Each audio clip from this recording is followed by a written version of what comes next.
Bien, nous allons voir les modaux. C'est-à-dire, en anglais, on dit modal verbs. Souvent, vous entendez I can, I should, I would. Voilà. Donc, c'est les modaux.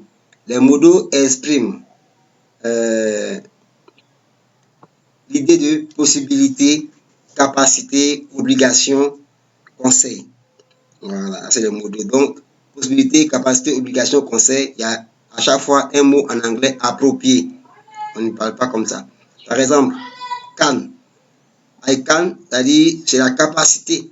Voilà, de quoi on est capable. I can swim. Je peux nager. Voilà. Must, ça c'est l'obligation. You must study hard. Voilà, comme vous avez entendu très bien. You must study hard, all together, seriously, to get your exam, BPC. Bon, là, ça va rester en tête, hein, parce que voilà, j'ai dit beaucoup de choses. C'est should. Should, voilà, on a vu ça dans le cours de troisième, hein, should, voilà, conseil, c'est-à-dire permission aussi, voilà, hein, voilà, pour demander conseil, voilà. You should sleep early.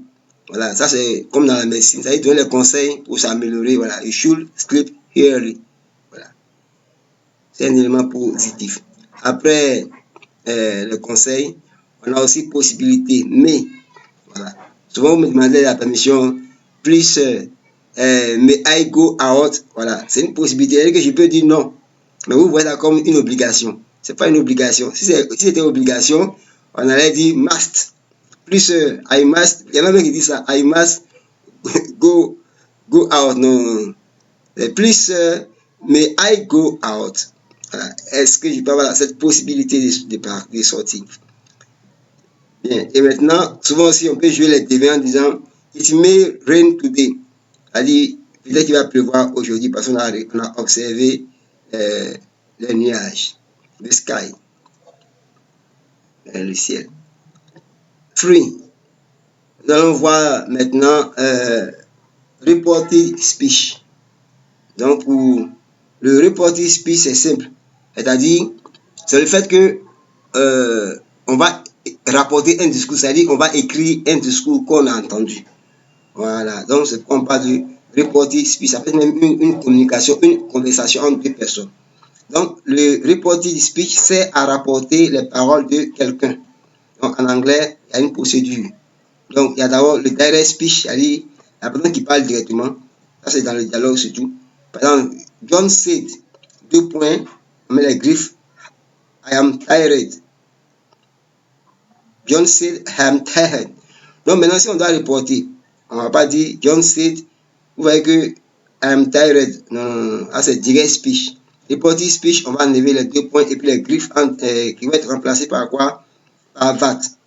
Voilà. John said that he was tired. Puisque said est au passé. Donc, on ne va pas dire he is tired. Non. John said that he was tired. Pouvoir, comme on dit les rapporteurs, pouvoir rapporter voilà, une commission, quelque chose, voilà. Donc, tenir compte de cela. Tout ça, on va aller en profondeur voilà, dans l'atelier. Maintenant, il y a les changements importants. Direct reported. Par exemple, am is va devenir quoi? Was. Voilà.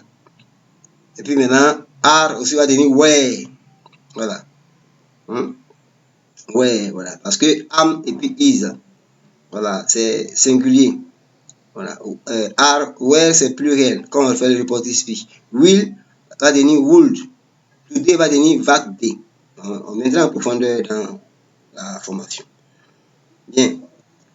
On va s'arrêter là. Et puis, tout à l'heure, on va parler du conditional sentences. Donc, c'est un aperçu, juste pour vous dire un peu ce qu'on va aller en profondeur.